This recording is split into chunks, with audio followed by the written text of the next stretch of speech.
Thank you to President Lagarde for her introduction. And now we come to the first of our two panel discussions. Again, let me remind you to send questions via Mentimeter on menti.com using the voting code 47228727. So the first panel is called Navigating Through a Storm: Policy Challenges in the Current Macroeconomic Environment.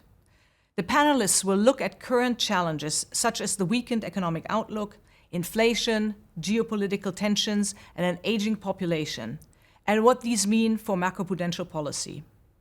This panel is chaired by Pablo Hernández de Cos, governor of the Banco de España and chair of the ESRB Advisory Technical Committee. He will introduce the panel members and lead the discussion. Governor Hernández de Cos, the floor is yours.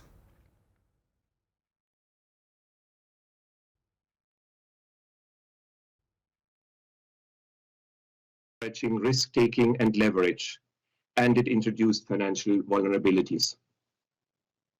Also today, there is no divine coincidence. Rapid monetary policy tightening that aims to bring inflation down to target is now boosting risk and term premia, and it drains market liquidity. These financial stresses raise the specter of financial instability. For example, the Volcker disinflation of the early 1980s contributed to the savings and loan crisis in the US and the banking and sovereign debt crisis in Latin America. The first-line approach to resolving this conflict between monetary policy and financial stability is to let monetary policy focus on its inflation objective and use macroprudential policy to ensure financial stability. Macroprudential policy, however, may not be powerful enough, especially in high-pressure circumstances and when it comes to the less regulated non-bank financial intermediation sector. Therefore, each policy, monetary and macroprudential, must be cognizant of its effect on the other. The ECB's monetary policy strategy review recognized that monetary policy could affect the stability of the financial system, and it viewed financial stability as a precondition for price stability. With this, let me now outline our views on the desirable macroprudential policy stance in Europe. Macroprudential policy in the EU should lean towards maintaining its existing stance while reflecting country-specific conditions and be ready to accommodate should a downside macroeconomic scenario materialize. That's it in a nutshell. Let me elaborate. I will start with the cyclical macroprudential tools, such as the countercyclical capital buffer. These tools ensure that banks build up cushions in good times when the countercyclical capital buffer is activated and accumulated, and use these cushions to continue lending during downturns when the buffer is deactivated and drawn down. Unfortunately, most European countries could not accumulate countercyclical capital buffers quickly enough during the short post-pandemic recovery and still have buffers at zero. But many countries have announced intentions to increase the countercyclical capital buffers later this or early next year, usually to around 1 to 2%. When these imminent increases are already incorporated into bank capital planning, as is the case for France, Germany, and Sweden, they are almost as good as implemented. For us, maintaining the stance of macroprudential policy means using current countercyclical capital buffer settings and announced plans as an anchor. A loosening of buffers from these levels is premature, as financial excesses are still present and sometimes they are even increasing. A marked tightening of buffers is not advisable either, as it may make macroprudential policy procyclical. If the credit cycle turns, the pressure on banks to comply with higher countercyclical capital buffers requirements may reduce credit supply and amplify a downturn. The other part of the macroprudential toolkit are structural borrower-based measures, such as loan-to-asset, debt-to-income, and debt service-to-income limits in mortgage lending. Tighter borrower-based measures help build resilience during buoyant market conditions. But we would urge caution on initiatives to loosen borrower-based measures to support financial conditions at the current stage of the cycle. Looser borrower-based measures may increase fragility and household financial risks in the still imbalanced housing market. Additionally, empirical evidence confirms that the relaxations of borrower-based measures historically had little effect on financial conditions in downturns. In fact, given our clear understanding of the spectrum of risks, countries could now augment loan-to-asset and debt-to-income regulations by requiring banks to stress test the debt service to income ratios on new mortgages. This has been done in some countries already, like Finland, Lithuania, Malta, and Slovakia. The authorities could also issue recommendations of low limits to avoid lending at high loan-to-asset and debt service to income ratios. Countries can supplement the core macroprudential tools with sectoral measures, such as the systemic risk buffer to target specific risk, such as those in real estate. For example, Belgium, Germany, Lithuania, and Slovenia have recently imposed macroprudential capital charges on banks' mortgage exposures to better protect banks and the macroeconomy from adverse housing market shocks. These sectoral measures are welcome, and the fact that they are targeted gives countries more flexibility in their implementation while limiting unintended consequences. Our advice towards maintaining the existing macroprudential policy stance may, of course, change in a downside economic scenario. Then the authorities can release or deactivate the countercyclical capital buffer, consistent with the purpose of enabling bank lending in a severe downturn. Let me make 3 further points. First, it is critical to keep enhancing the macroprudential policy toolkit. If this toolkit is insufficient, a specter of a financial crisis may break down the separation between monetary and macroprudential policies, forcing a degree of financial dominance in policymaking. In this context, we look forward to progress in the European Commission's legislative review of the EU macroprudential framework, which started in 2021. This review could usefully include measures towards an earlier buildup of the countercyclical capital buffer to higher steady-state targets, a priority that has been underscored by recent events. Furthermore, the review could ensure that all member states should have access to basic borrower-based macroprudential tools to mitigate housing market risks and imbalances.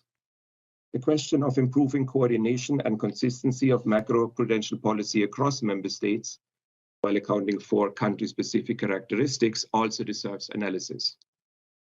Second, not only monetary policy, but also sound fiscal policy is important for the functioning of markets, as the recent British gilt market episode demonstrated.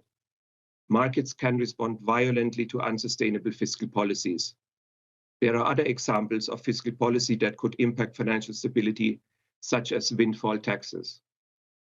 Finally, we should not lose sight of microprudential regulation. A timely and faithful implementation of internationally agreed Basel III bank capital standards would underpin global financial stability. Improving the regulation and supervision of non-bank financial intermediaries is challenging, but critical. Given the global nature of the sector, coordination with the Financial Stability Board and international standard-setting bodies is key. The current focus on liquidity risk management practices of non-bank financial intermediaries and on data gap is the correct one. With this, let me conclude. The resilience of Europe's financial system should not be taken for granted. The financial system withstood the pandemic and the war relatively well, only thanks to hard and forward-looking work since the global financial crisis by financial sector policymakers. Complacency is dangerous. Policymakers should see recent events as a wake-up call to prepare the financial system for whatever the future may hold. Thank you. Thank you very much, Alfred.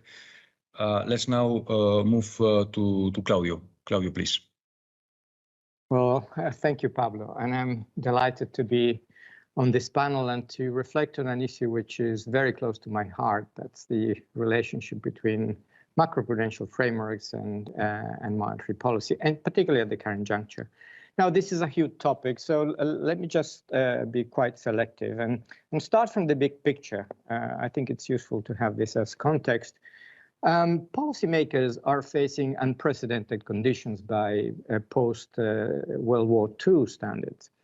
And that is recession risk in the context of a combination of monetary policy tightening in order to bring inflation down and widespread financial vulnerabilities. By that, I mean, in particular, historically high debt levels, both private and public, and elevated asset prices, particularly those in real estate. Now, why do I say unprecedented? Well, because what we're facing is, in some respects, a combination of two stylized different types of recession. First is the recessions that we saw until the mid-1980s, which one could call inflation-induced recessions. That is, inflation would go up, monetary policy would tighten, and this would cause a downturn, in addition to any exogenous shock at the time. But because you had generally financial repression, there was little change in indicators of the financial cycle, such as debt, credit, property prices, and the like. After the mid-1980s, and leaving aside the COVID crisis, which is sui generis, we shifted from what one could call financial cycle-induced recessions. That is, inflation was low and stable, so there was no need to raise interest rates, but financial booms turned into busts. And of course, the great financial crisis is the biggest example of that. Now, given financial liberalization, what happened was that there was much more scope for financial imbalances to grow. A couple of implications from all this. First of all, if you like, the macroeconomic background is combining the worst of all two possible worlds, and we have little precedent to go by. And second, and importantly, central banks' room for policy maneuver is much more limited than what we saw in the past, because monetary policy and financial stability interventions would pull in opposite directions, as we saw in the recent case in the UK. And in fact, the adoption of balance sheet policies to set the monetary policy stance has greatly complicated communication, because it has blurred the distinction between setting the stance of policy and backstopping the financial system. Something that, in fact, post-GFC, at least at the beginning, the ECB was very careful to do. So let me turn to the state of the financial system, which in a way is a kind of tale of two subsystems. We know that banks are in much better shape than they were pre-Great Financial Crisis, largely as a result of the financial reforms, to the point that they were considered to be part of the solution as opposed to being part of the problem during the COVID crisis. But clearly, as was mentioned before, there is no reason for complacency. The high debt levels mean that the losses on exposures to firms and households could be substantial, depending on how the macroeconomy evolves. And we discussed this in the annual economic report of the BIS, where we had some simulations. And those on exposures to non-bank financial firms, non-bank financial intermediaries, are, if you like, a big known unknown. Indeed, the non-bank financial intermediation sector is more vulnerable. This is the second subsystem. Just think, for example, of the dash for cash in March 2020 or the recent problems in the UK. Now, this sector has grown in leaps and bounds following the Great Financial Crisis, and this was actually partly an intended result of regulation, because the idea was to try and push out the risks into the less leveraged part of the financial system on balance. But in fact, there is quite a lot of hidden leverage and liquidity mismatches, as also we heard before in this sector, which means that there are highly opaque direct and in particular indirect bank exposures to the sector. And there was a lot of risk taking during the phase of low for long, which means that there is plenty of tinder to ignite the fire. And what was not intended or planned at the time was what I would call disappointing progress in developing a systemic-oriented macroprudential type set of regulation for the sector, which I think this is a gap that needs to be filled with some urgency. Now, let me say a few words about the role of macroprudential policy at the current juncture. And here, let me say that I fully agree with President Lagarde said and what Alfred said before, That is, that it's important that macroprudential policy now focuses on building resilience in the financial system ahead of the possible storm in case financial stress breaks out. This is indeed the very mandate of macroprudential policy, and it would be of great help for fiscal policy as well, because a solid financial system increases the policy headroom for monetary policy. Now, let me say that, and here, Alfred, I agree with you in substance, but there is something that makes me slightly uneasy, which is when people talk about the macroprudential stance, which to me suggests a short-term stabilization focus, and for which there is quite a lot of pressure at the moment.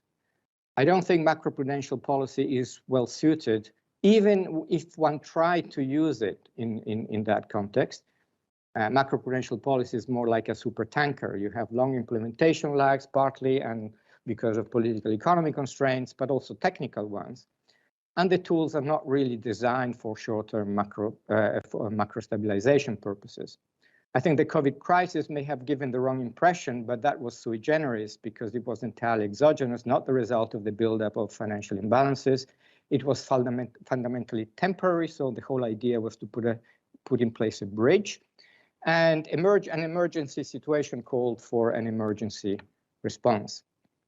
Indeed, I would suggest that there is scope to strengthen and reflect more on the built-in stabilizers in macroprudential frameworks, because less discretion also means less relevance for the so-called inaction bias and less relevance for timing problems. By this, I mean, for example, low loan-to-value ratios and low DTI ratios, which somehow reduce the endogenous elasticity of credit with respect to asset prices or income, through the cycle collateral measures, and importantly, also a positive neutral level of the countercyclical buffer, as opposed to having to raise it only when there are signs that problems are building up. Now, it is monetary policy which is best suited to adjust at the margin, taking macroprudential policy as given, because monetary policy is more nimble. And indeed, I would suggest that in the process, monetary policy can also take into account some of the longer-term implications for macroeconomic stability of financial cycles, given the major impact that that monetary policy has on credit, on asset prices, and on risk-taking. And finally, a word about sovereign debt, which is the kind of elephant in the room. Now, we should remember that the sovereign is the ultimate backstop of the financial system. So a weak sovereign necessarily means a relatively vulnerable financial system. In fact, and moreover, initial conditions, by that I mean before the flare-up in inflation, were unprecedented. We had debt, public debt at historical peaks, roughly in line with World War II levels. We had interest rates at historical lows, even negative.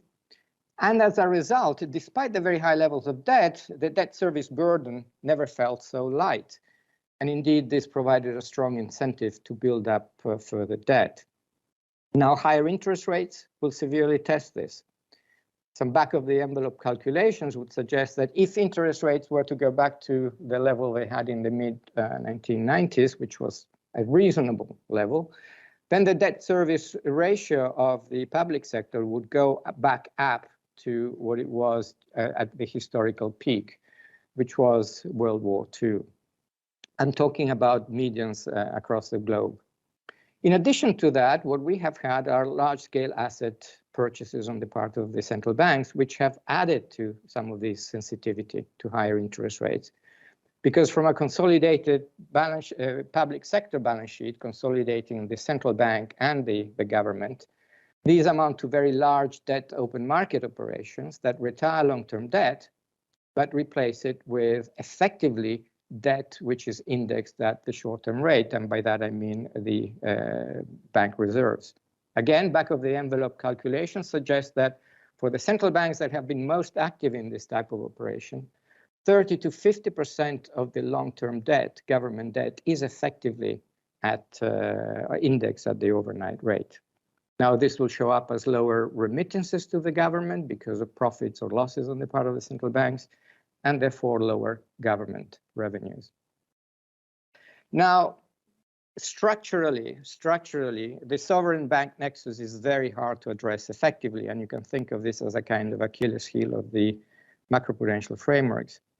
And because of that, but not only because of that, it's essential to ensure the stability of fiscal positions in what has become a tougher environment because of multiple demands: shield the public against the energy price increases, upgrading military spending, facilitate the green transition, and meeting the looming needs of aging populations. So I think that this is going to be an important long-term financial stability challenge in the years ahead. Thank you, Pablo. Thank you very much, Claudio. So let's now move to Ricardo. Ricardo, please. Thank you very much. It is a pleasure to be here and join you at this conference devoted to understanding the risks the many risks that are affecting macro financial stability right now. As the previous speakers have said, as well as President Lagarde, we are currently facing a very challenging environment for policymakers in the space of macroprudential policy, because there are multiple shocks affecting the financial sector that are external to the sector itself, but which, as we well know from the dynamics of macrofinance, the sector will tend to propagate and generate and amplify. We have both an energy reconfiguration in Europe.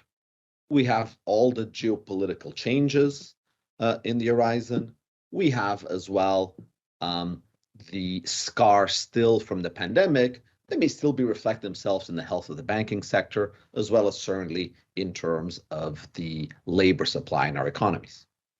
Out of all of those, out of these three, though, there is a fourth one, a major risk facing our economies now, not just a risk, but a reality, a shock, and that is elevated inflation at levels well above what they were before.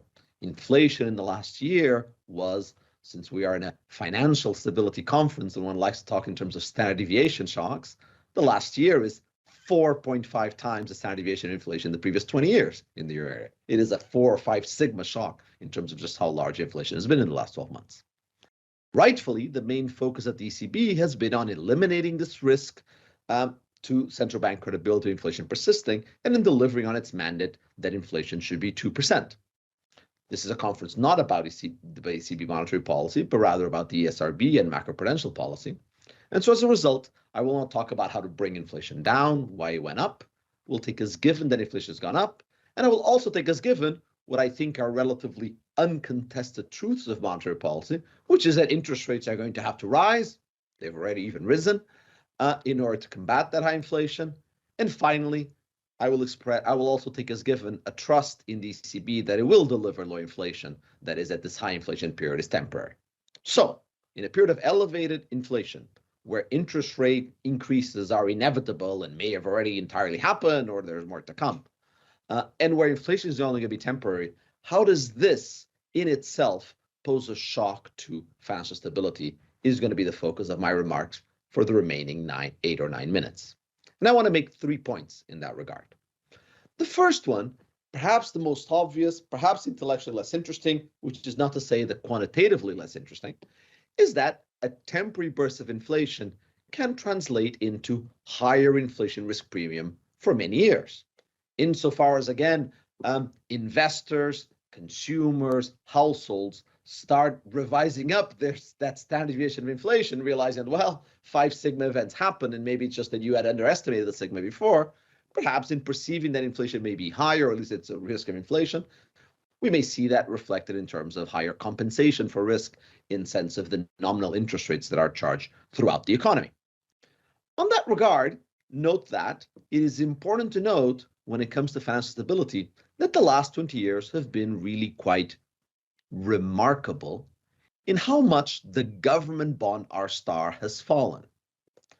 A big fact of the last 20 years that affects the entire financial stability, because after all, government bonds are at the heart of any financial system, is that we've had a decline of the R-star on government bonds, of the interest rate at which governments are able to borrow which has not been accompanied by a fall in the R star of the private sector at the returns that one obtains in private investments, at the interest rate at which corporates themselves have to borrow, say. That gap, that increased wedge between the R stars, has been tried to be explained. Immediately, it means that governments have had their budget constraints greatly relaxed and has allowed, for instance, for the fiscal room that was so useful and so needed just a couple of years ago to fight the pandemic. Well, when we think about what explains it, always to the front come stories or explanations or theories that emphasize the safety of government bonds. Well, when one thinks about the risk of government bonds, there's of course a risk of default, which I would like to think continues to be quite remote for the countries of the euro area. And then secondly, there's inflation risk. Those are the risks that as a bondholder you face. If inflation risk goes up, you would think that, prima facie, you would expect that what we would see is a closing of this gap, a closing of this special of government bonds, and an evaporation of this revenue, this debt revenue that governments have enjoyed by being able to borrow at such a low rate. Therefore, an increase in inflation risk premium would go to the heart of what has allowed public finances to be sustainable, what has allowed for a relative tranquility of government bond yields in spite of large fluctuations in government spending and government debt and large crises as we've had over the last 10 years. So this is certainly potentially important. However, one needs to go next. The next step is to go qualitative to quantitative and to think of how large can this inflation risk premium be. Here, I am guided by many estimates of inflation risk premium, say from the United States for the last 34 years. The Cleveland Fed, through the work of Joe Albrecht and others, has produced many of these series. And we tend to have inflation risk premium that can oscillate. I'm thinking here at the 10-year horizon, so that we relate to government bonds, that oscillate between maybe 20, 50 basis points. That is, that have a standard deviation of something like 20 basis points. In my own current research, with my colleague Ian Martin, we've been trying to use a series of techniques to at least provide bounds for where inflation risk premium are, given the difficulty in estimating these. And we end up with bounds, which are these are no arbitrage bounds, so they really have to hold, that go somewhere between inflation risk premium being somewhere between minus 20 and maybe plus 80 basis points. These are really ranges. And so that tells me that even if there is a lack of trust of investors on inflation being our risk, I would expect inflation risk premium to adjust by maybe 10 basis points. If I'm pessimistic, 30 or 40 basis points. Is that put a burden on the government budget? Absolutely. Is it a burden high enough, even in this worst case scenario, to cause a financial stability problem? I do not expect that to be so. However, I want to leave one point of doubt, and that comes from my enormous respect for the research that's being done at the ECB Research Department. As shown in several speeches by especially Philip Lane just a couple of weeks ago, in showing inflation expectations extracted from using very good models developed at the ECB of inflation risk premium inflation expectations, the model that again is being reported at least as being developed in-house, I don't have access to it, but that has been showed in speeches by Philip Lane, shows inflation risk premium in the last 18 months having increased by 110 basis points. Now, this seems to me very scary. This is what has led to, even though the increase in break-even inflation having increased expectations in markets quite a lot in the five-year range. Again, in many speeches, ECB emphasizing, no, we don't think this is an anchoring of credibility of inflation. It's entirely inflation risk premium. But being entirely inflation risk premium does mean that because the break-evens have increased by 120 basis points, does mean inflation risk premium increase of 100 basis points. I'd like to think that hopefully that is not right, but again, I really feel it's my duty to mention it since it has been a part of the inflation scenario, saying the inflation risk premium have increased by such a large amount. And while often that's used to say we shouldn't worry about anchoring of inflation, I see it as a very scary sign because I've never seen an inflation risk premium that moves by 100 basis points would be against what led to my good hopes and expectations that I just mentioned. Second risk is that beyond the aggregate risk and risk premium that comes with inflation, is that inflation being an aggregate risk is not diversifiable, and therefore is going to mean that some agents in the economy are long and some are short. And here in this case, since we're talking about the financial system, let's talk about the financial system as opposed to the economy as a whole. Some institutions are going to be long on inflation risk, some institutions are going to be short on inflation risk. Some are going to win or make gains from the last 12 months in expected inflation. Some are going to make losses.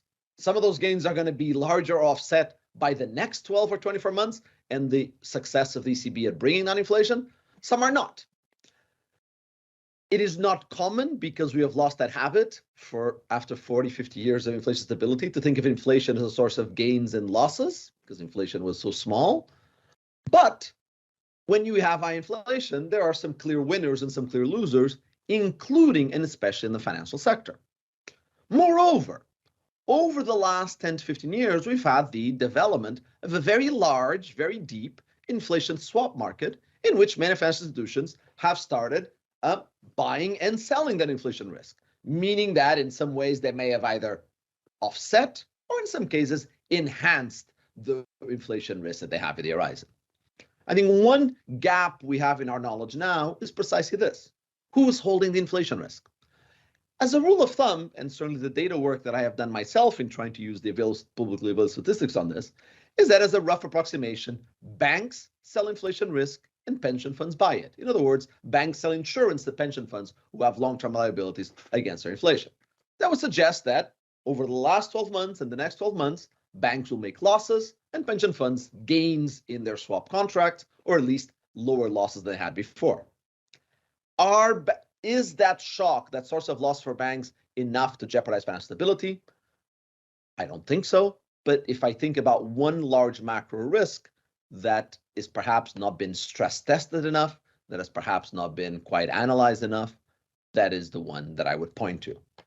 Are there some banks out there that have sold a lot of inflation protection and are about to find that they therefore have to pay a lot of insurance?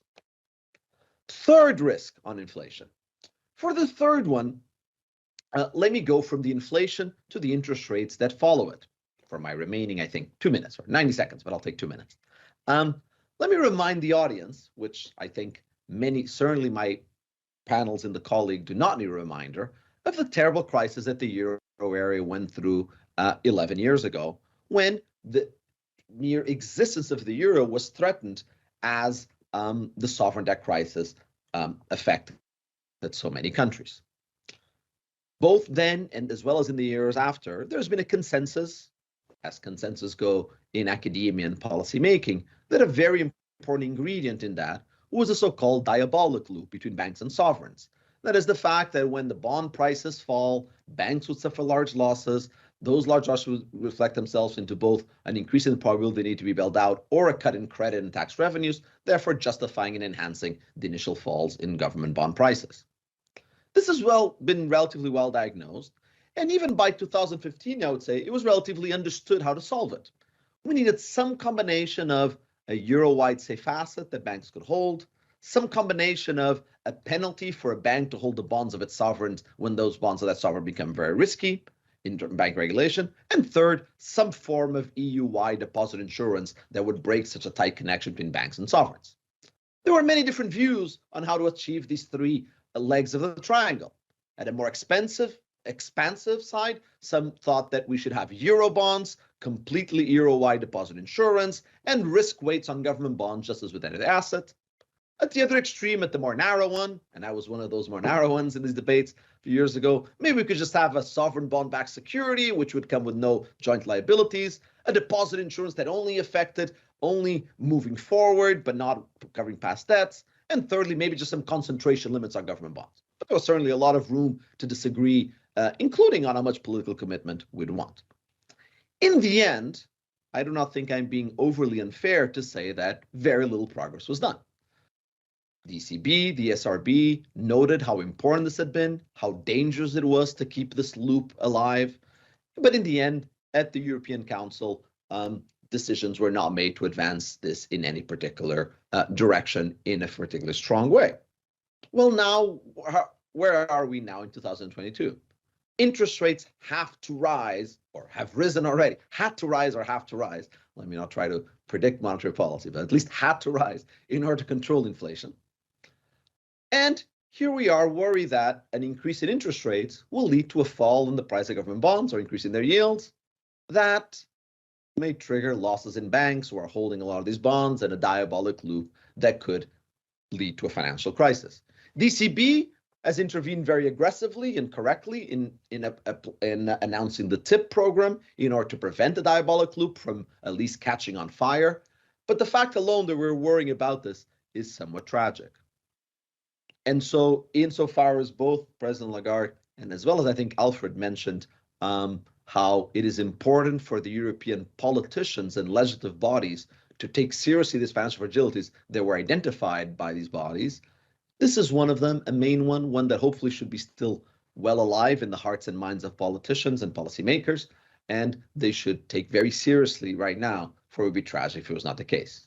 And I will conclude on that note with a few sentences on what is macroprudential policy. Claudio, in many ways, is the expert in the room on what macro policy can do and how to define it. But let me add something to what he said, to his wise words, in terms of the application or the interaction between macroprudential policy and monetary policy. One perspective of macroprudential policy, again, a compliment, Claudio, I think highlighted the more important ones, is that macroprudential policy was created by central banks in part to keep monetary policy independent. Monetary policy has to be independent from managing the public debt. We know that. Independent from trying to create the electoral cycle, but also independent from financial considerations insofar as we can actually raise interest rates to control inflation when needed without worrying about breaking the financial system. Now, you'll always have to worry a little bit in the same way that when you raise interest rates, you have to worry about the recession you cause and the public debt problems. But you in part create macroprudential policy to release monetary policy, to be able to raise interest rates, to be able to lower inflation. Therefore, in some ways, it is now from this perspective that we are now in a hiking cycle, having done so much about macroprudential policy for 10, 15 years, that the proof is going to be in the pudding. To what extent can the ECB Governing Council confidently vote on interest rate increases and raise them without fearing breaking the financial sector? Because macroprudential policy has done its job, has done its role, and is keeping the financial sector immune from crashing as a result of what needs to be done to lower inflation. Thank you very much. Thank you very much, Ricardo. So last in my list is Lucrezia, please. Thank you, Pablo. It's a pleasure to be here. I must say that yesterday I went to a presentation of Nuria Rubini's book on mega trends. And, I was tempted to start with those risks, which are basically, is the end of the world if you combine, all the things that we have been mentioned. But I will have a much more narrow focus, and I will focus on actually 3 questions. So the first is really about quantitative tightening and liquidity. The second is more about financial stability and inflation. And the third is on long-term questions on steady states, governance, putting together, regulating, the different functions of macro and financial policy.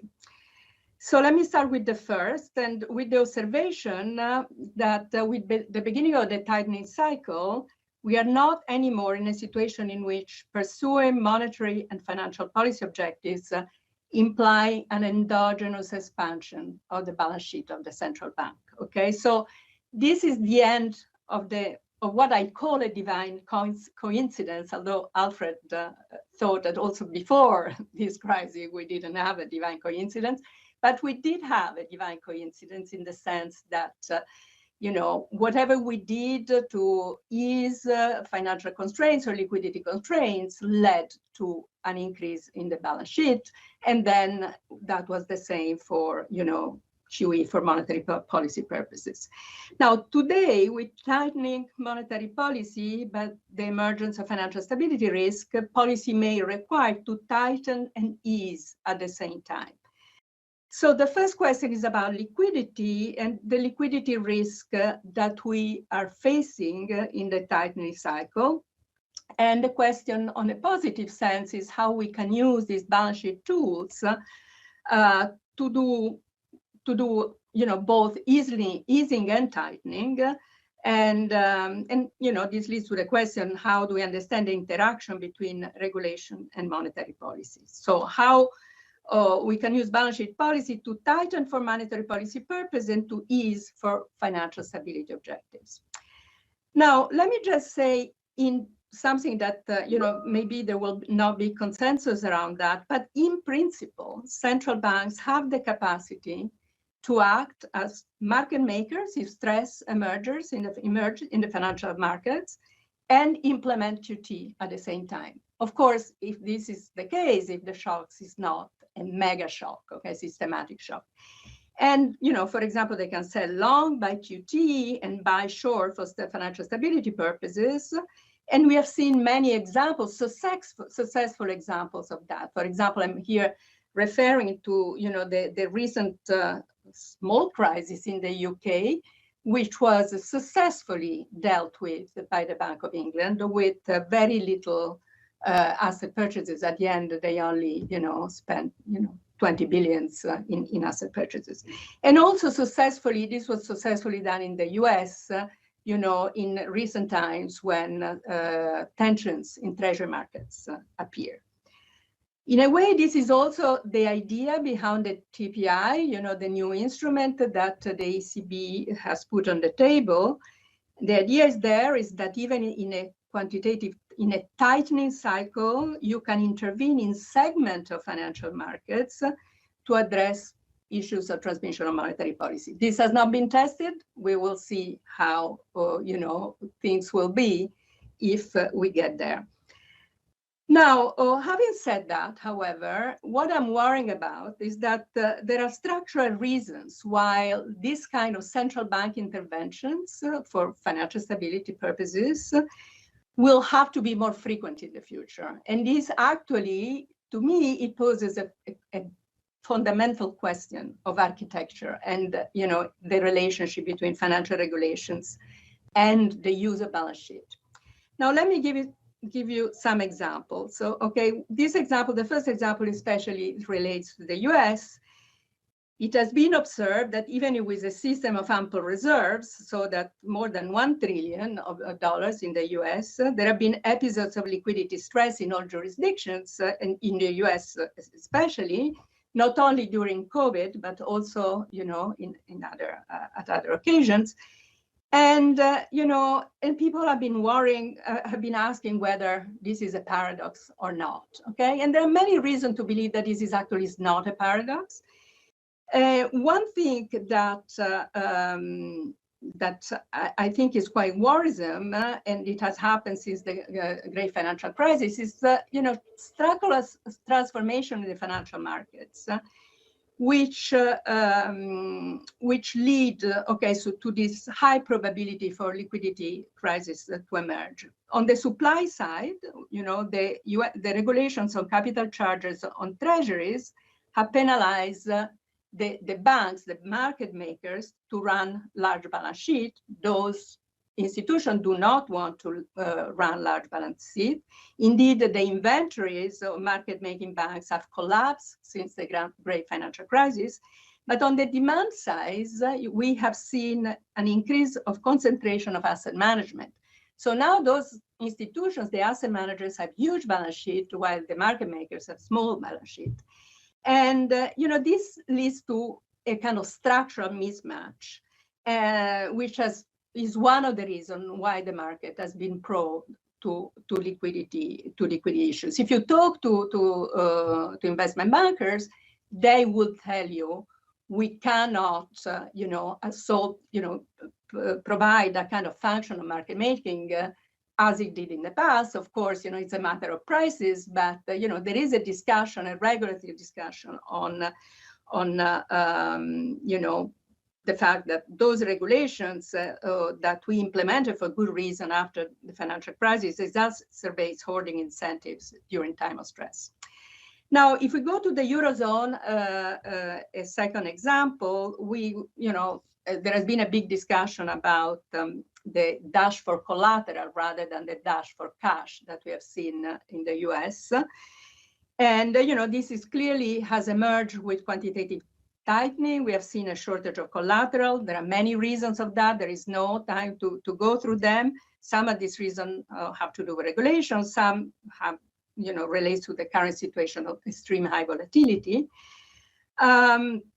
But today, the problem, in the Eurozone, this is kind of a fundamental problem, because partly of the problem comes from the fact that there is a shortage of high quality collateral due to the fact that we don't have a euro area yield curve, so that when this demand for high quality collateral arises, that goes into the form of demand for German bonds, and there are not enough of them around. Okay, so in all jurisdictions, the sovereign market is the bedrock of the financial system. In the Eurozone, this kind of flaw in the design, which of course has, good justifications, for the political and fiscal framework, lead us particularly, make us particularly vulnerable to this kind of, liquidity issues or shortage of collateral issues during period of high volatility. Now, of course, there are policy remedies for doing that. I mean, the reverse repos, flexibility of asset purchases, etc. But the question I want to put on the table is that, what is actually the design that we have in mind? Okay, so if there are these structural changes that have led to this kind of, to this fragility and vulnerability, to changes in volatility. On the other hand, on one hand, it is kind of reassuring to see that the central bank have the power to act. That's the good example of the UK or the good example of the US. But actually, you could think asymptotically to a system in which actually the central bank replaces the market in the market-making function. And then the question is this really what we want? Okay, so, and if it is not, how should we design regulation in a way so that, everybody does his job, in a sense? There is, I can see that, we need some clarity of what is the direction of travel. So that is my first point on liquidity. So I want to, I wanted to put the kind of provocative question on the table. The second point I want to discuss is inflation and financial stability, beyond the liquidity. Fighting inflation to stabilize expectation is obviously a must. The question is how fast and at what level to stop. This is not, the forum to discuss about monetary policy, as Ricardo said. But, from a macro perspective, the question today is where is the natural rate of interest? And this will guide us the end point of the tightening cycle. Now, however, with tightening, financial risk grow. Okay, Ricardo emphasized the risk of high inflation. But of course, there are, bigger risks that we're facing today. So I emphasize liquidity, but of course there is credit, asset prices, leverage. And indeed, if you look at the index of financial condition, it's really going south. And, it's correlated negatively with the probability of recessions. We have seen from Bloomberg that the probability of recession 1 year from now is 80%.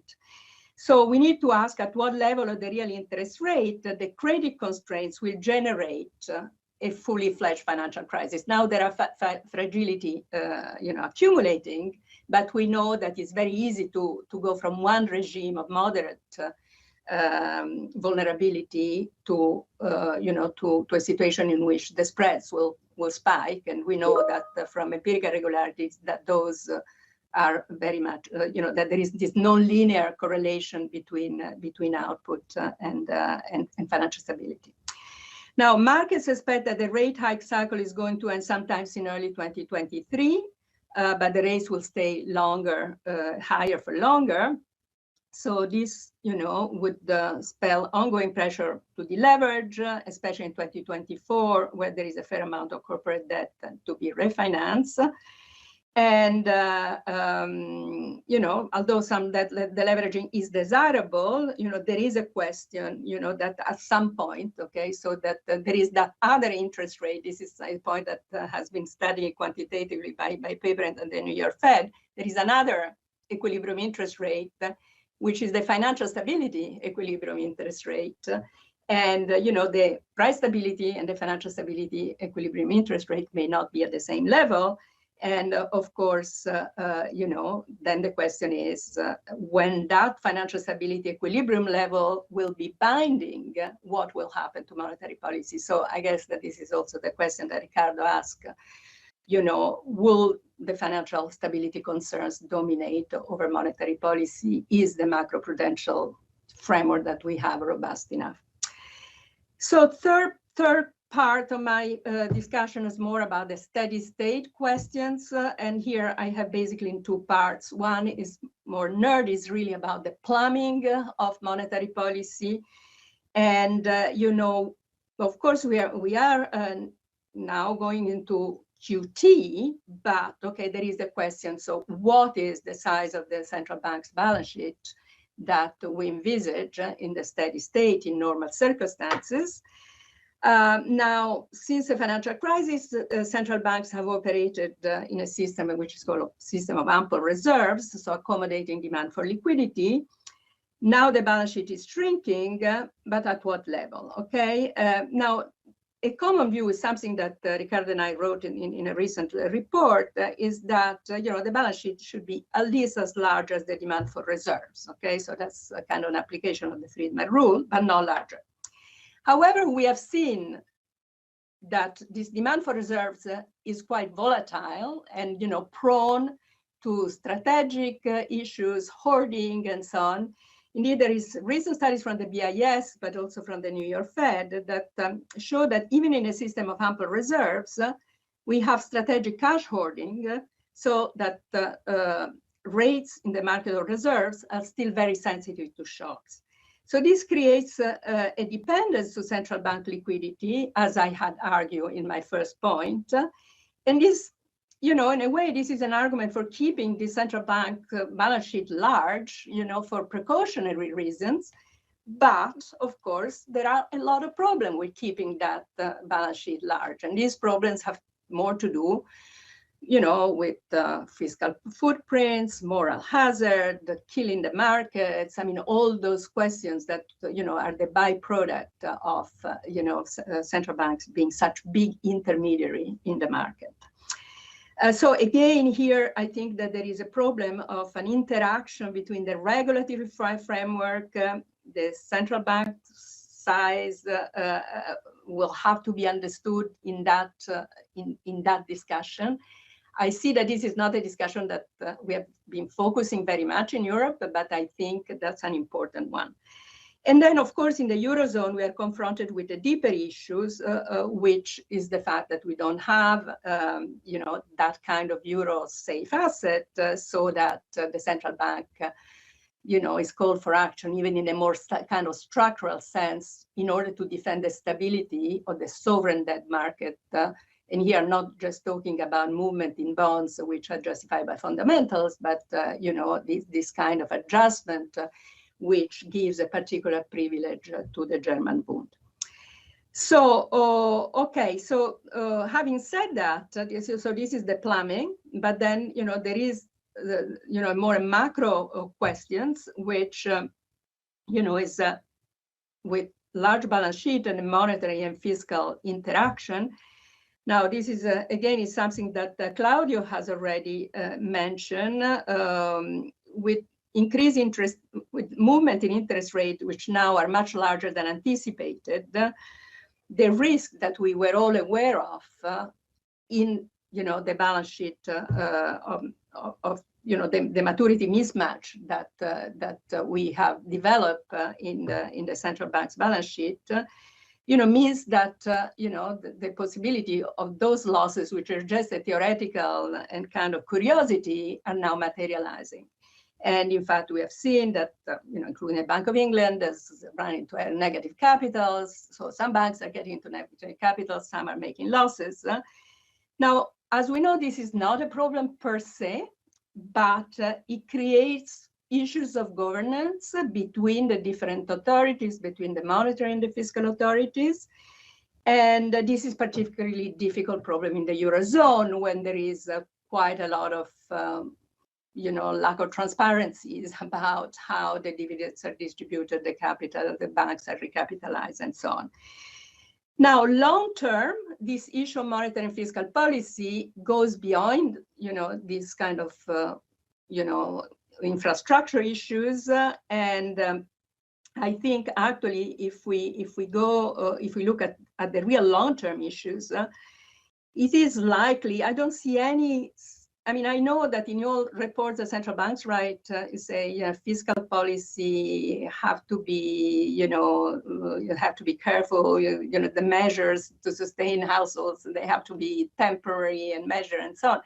But we know that the risk we are going to face, the climate transitions, the geopolitical issues, possibly new health, episodes materializing, which we know, are also linked, to climate change and so on, would mean that, there will have to be more unfunded government spendings. I mean, that is a trend, okay?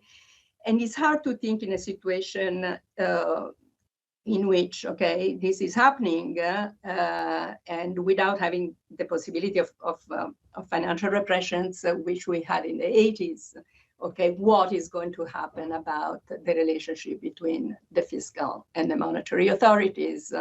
And it is hard to think that that system of rigid separations that we have had since the 90s is going to survive. Thank you. Thank you. Thank you very much, Lucrezia. Thank you very much to the four of you. So we have still 15 minutes for discussion. What I would suggest is that I pick 3 questions, and I will make these 3 questions in advance, and then you pick up whatever you want to react. Those questions have been raised to a certain extent by the audience as well, and are related to banks first, second to non-banks, and then third on the bank sovereign nexus that some of you were also identifying and emphasizing.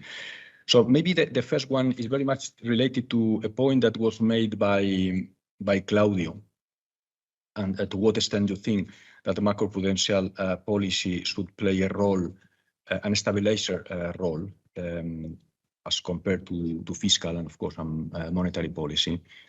You were very clear, Claudio, on defending a positive neutral CCYB. Okay. I guess a related question to that one is to what extent do you think that this should be done on top of the capital requirements that we have today?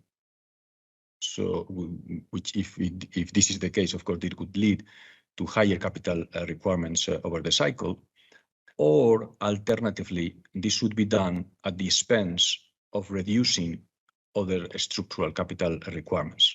Okay, which I guess in the end, all this question is very much related to what are your views on the optimal level of capital requirements for banks, and whether we have achieved that level with the current regulation. That's the first easy question. The second question that was also raised by some people from the audience, and perhaps here we were not so concrete and so specific in the initial remarks that you provided, is about the non-banks. So the specific question that, as it was raised by the audience, is, well, we have currently bank-based macroprudential framework in Europe, and the audience was asking about what are your views in terms of the critical steps and the dimensions we should consider to develop macroprudential policy framework for non-banks. Okay, perhaps whether we can be a bit more specific here. And then third, on the bank sovereign nexus, I mean, of course, Ricardo was very explicit on emphasizing this point, and also of the lack of action in Europe in order to solve this problem. There was a comment by the audience saying, well, but to a certain extent we have overlooked, or you have overlooked, Ricardo, in your remarks, the establishment of a resolution framework in the European Union. And the specific question was whether this is an oversight or a statement about the resolution framework that we have. And maybe putting it in a more general term, to what extent we think that this is really a problem, okay, now in terms or can be a problem in the following years, also related to what Lucrezia said at the end of her remarks. And what would be your priorities in terms of solving these problems? Ricardo, you were mentioning several proposals that were made during the sovereign debt, European sovereign debt crisis, but most of them have not been applied in practice. So maybe to be specific on what would be in your views the priority in order to solve this problem could be also an interesting answer for this specific question. So we have five. Maybe I can even add 5 more minutes, 10 minutes for quick reactions to this question. I don't know. Maybe I can start with Alfred, and we will continue with the same order that we did with the initial intervention. So please, Alfred. Yeah, maybe I start us off on the question with regard to macroprudential and non-banks. I think some of the challenges to overcome is when you're looking at that the way we have been dealing with the non-bank financial intermediaries in the EU, it was a focus on macroprudential regulation, in particular consumer protection issues. And so we need more analysis and a better understanding of the macroprudential angle and focusing on systemic risks. I think that is one bias to overcome. I would say a second issue is non-bank financial intermediaries are across countries, and macroprudential regulation and supervision is country specific. So that will require more effort in terms of cross-border coordination. Maybe that could include the ESRB and ESMA in terms of finding a solution. And that is also an issue which is a general problem with non-banks, getting rid or overcoming the data gap issue. We still lack the data we have available in the banking system. And again, cross-border coordination and cross-border work could probably be helpful in terms of overcoming the data problem. Thank you. Thank you. Thank you very much, Alfred. Claudio? Well, thank you, Pablo. Yes, you gave me a very easy question. So let me say, first of all, I'm going to answer it on a personal basis. If you ask me, I'm very much in Paul Volcker's camp. When once he was asked what's the optimal level of capital, he basically said, I don't know, just raise it. I think we've made huge progress over the years, but it seems to me that partly because of political economy constraints, we tend to, although we try to raise capital standards, it's always a bit difficult to raise them as much as one would like. So that's the short answer. If I had to choose, if you have the level of capital, maximum level of capital as given, would I have more of a, if you like, countercyclical capital buffer relative to a conservation buffer? I think that yes, if you have that constraint, there is some room for maneuver to play around there. I always felt that and I was involved in the development of the countercyclical capital buffer, that the 2.5 ceiling was rather low if we wanted the buffer to act as a proper buffer. And I think that there has been, as you know, a huge debate recently as to whether buffers are usable, not usable, and so on. And I think that that's partly because there is a bit of I wouldn't say confusion, but sometimes there are two things that are conflated.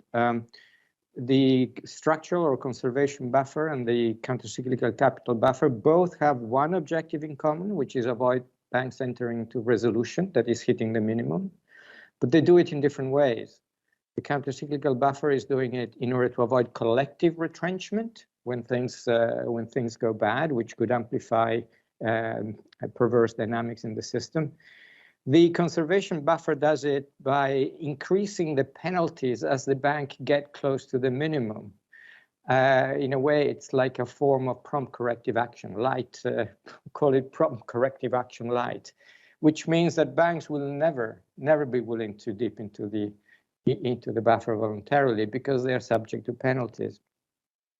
And because of that, I feel that maybe there is more room to play with a proper buffer as opposed with a penalty buffer as the conservation buffer is. But more generally, let me say that if, as you know, countries have quite a number of Pillar 2 type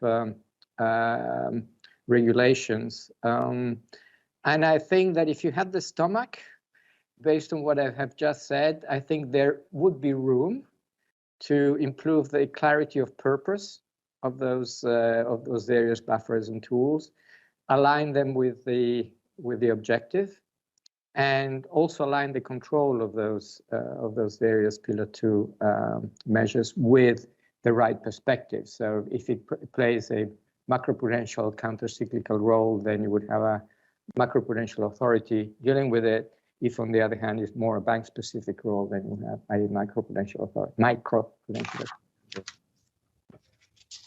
Thank you, Claudio. Ricardo? Very good. So on bank resolution, 2 points, one more general and one more specific. I certainly welcome the bank resolution advances and directive and implementation of bank resolution in the euro area. I think it's a step in the right direction in many ways. I think it's fair to say it's a system that hasn't been fully tested yet, but that certainly in principle and ex ante seems to be an adequate one. However, note that to say that when it comes to the issues that we are discussing of these bank sovereign nexus and the way in which things can be amplified, to think that a resolution system by itself changes those dynamics, it won't. I mean, if anything, a bank resolution by itself can amplify them by itself. I mean, you really have to have, I know of no bank resolution system in the entire world at any date in time that does not come with resolution still coming with deadweight losses, with disturbance, with propensity for runs in financial systems, to propensity for panics. Bank resolution in its isolation. So I don't think bank resolution by its isolation does not solve the nexus, but certainly can weaken them, especially as complemented with other policies. But moreover, and specifically on bank resolution, we haven't had a lot of experience with it. But let me note the experience, perhaps one of the more notable ones of the few case studies we've had of the new directive, which is the case of the Banco Espírito Santo in Portugal, that left a massive bill for taxpayers. Yes, we preserve financial stability, and we're very happy about how maybe at the ESRB and the ECB that problem was handled through resolution. But the Portuguese taxpayers are not very happy with the very large bill that they've ended up having to foot, and which they're still paying, actually, even now. Still, the person, the company that bought the bank is still getting payments from the taxpayer to support it. So I think, again, and this just shows, again, was it not for the solidity of public finances in Portugal in the last decade and how well run they have been in a very prudent way, I'm not sure if we would not have seen a loop, but this came at a large loss and expense to the Portuguese taxpayer, and let's not sweep that under the rug. On the priorities, I'll be very brief because I hope that this will be a cue for Lucrezia, and given the lack of time. I think when we talk about the priorities, I am sensitive to especially the expansion of euro-wide safe assets, either through the expansion of the pandemic bonds that were created or through its complementing with much larger ambitious programs of sovereign bond-backed securities and others. Why? Because that not only adds in this dimension, it would also add in the implementation of monetary policy, and it would add on 2 points, it would help on 2 points that were crucial, that were importantly highlighted by Lucrezia.